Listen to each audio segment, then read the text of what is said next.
Shri Isaac John, എന്താണ് ഗൾഫിലെ ഇപ്പോഴത്തെ അവസ്ഥ? ഒരു ശാന്തമായ ഒരു അന്തരീക്ഷത്തിലായിരുന്നുവല്ലോ. ഇപ്പോൾ പൊടുന്നനെ ഉണ്ടായ 2 ആക്രമണങ്ങൾ കുവൈറ്റിലും ബഹ്റൈനിലും ഇതെങ്ങനെയാണ് ഗൾഫിനെ വീണ്ടും ഒരു ആശങ്കയുടെ മുനമ്പിലേക്ക് എത്തിക്കുകയാണോ? അതെ, മഞ്ജുഷ പറഞ്ഞു കഴിഞ്ഞു. ആശങ്കയുടെ മുനമ്പിലല്ല, ഇത് വലിയൊരു ആശങ്കയാണ്. അപ്പം ഈ വേറൊരു യുദ്ധം തുടങ്ങിയ ശേഷം നേരത്തെ ഇതിനേക്കാളും വലിയ അറ്റാക്സുകളൊക്കെ ഉണ്ടായിട്ടുണ്ട്. പക്ഷേ ഇതിന് വേറൊരു വ്യാപ്തി വർദ്ധിക്കുകയാണ്. ഇതൊരു റീജിയണൽ കോൺഫ്ലിക്റ്റ് ആകാനായിട്ടുള്ള, അതായത് ബാക്കിയുള്ള ഗൾഫ് രാജ്യങ്ങളും കൂടെ നേരിട്ട് പങ്കെടുത്ത് ആകാനുള്ള ഒരു സാധ്യത ഇതുമൂലം ഉണ്ടാകും. ഇങ്ങനെ ഈ രീതിയിൽ എസ്കലേറ്റ് ചെയ്യുകയാണ്. അതിനൊരു പ്രസ്താവനയും കണ്ടിരുന്നു അല്ലേ, UAE-യുടെ ഭാഗത്തു നിന്നാണ് യോജിച്ചുള്ള ഒരു ആക്രമണം നടത്തണം ഗൾഫ് രാജ്യങ്ങൾ. UAE-യുടെ പറഞ്ഞത് യോജിച്ചുള്ള വ്യോമ എയർ മിസൈൽ ഡിഫൻസ് ഒരു കോർഡിനേഷൻ കൂടുതൽ വർദ്ധിപ്പിക്കണമെന്ന് അവർ പറഞ്ഞിട്ടുണ്ട്. അത് ശരിയാണ്, അത് പറഞ്ഞിട്ടുണ്ട്. പക്ഷേ അതല്ല, ഇതുവരെ വളരെയേറെ സമീപനം പാലിച്ചാണ് ഗൾഫ് രാജ്യങ്ങൾ.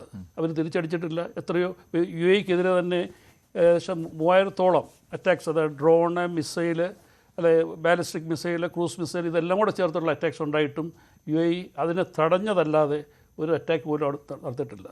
ബാക്കിയുള്ള രാജ്യങ്ങളെല്ലാം അതുപോലെയായിരുന്നു. പക്ഷേ ഇത് വീണ്ടും ഇങ്ങനെ പോവുകയാണെങ്കിൽ ഇത് വളരെ സങ്കീർണമായ, കൂടുതൽ വലുതായിട്ടുള്ളൊരു ആവൽഘട്ടത്തിലേക്ക്, ഡേഞ്ചറസ് ഫേസിലേക്ക് വന്നുകൊണ്ടിരിക്കുകയാണ്. അപ്പം അങ്ങനെ പോവുകയാണെങ്കിൽ ഇപ്പം ഇതിനകത്ത് ഇറാന് വർദ്ധിച്ച വീര്യവും ആത്മവിശ്വാസവും ഉണ്ട് ഇപ്പം.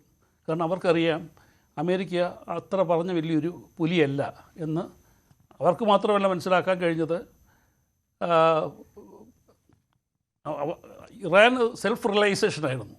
ബാക്കിയുള്ള രാജ്യങ്ങൾക്കും മനസ്സിലായി എന്താണ്, അമേരിക്കയെ മാത്രം നമ്പി നിന്നാൽ, അവരെ മാത്രം വിശ്വാസത്തിലെടുത്തു കഴിഞ്ഞാൽ ഇവർക്ക് ഇതേപോലെയുള്ള സ്ഥിരമായിട്ടുള്ള അറ്റാക്കുകളും ഉണ്ടാകുകയും അതുമൂലം അവരുടെ എക്കോണമിക്കുണ്ടായ ആഘാതം അത് വളരെ പറഞ്ഞറിയിക്കാൻ വയ്യാത്തതാണ്. ഈ 6 ഗൾഫ് രാജ്യങ്ങളിൽ ഏറ്റവും കൂടുതൽ ആഘാതം നേരിട്ട UAE-യിൽ ഇൻവെസ്റ്റേഴ്സിനുണ്ടായിരുന്ന കോൺഫിഡൻസ് അത് വളരെ വളരെ വളരെ സങ്കീർണമാണത്. കാരണം ആ ഒരു നിലയിലേക്ക്, പൂർവ്വസ്ഥിതിയിലേക്ക് കൊണ്ടുവരാനായിട്ട് ഒരുപാട് വർഷങ്ങൾ വീണ്ടെടുക്കും.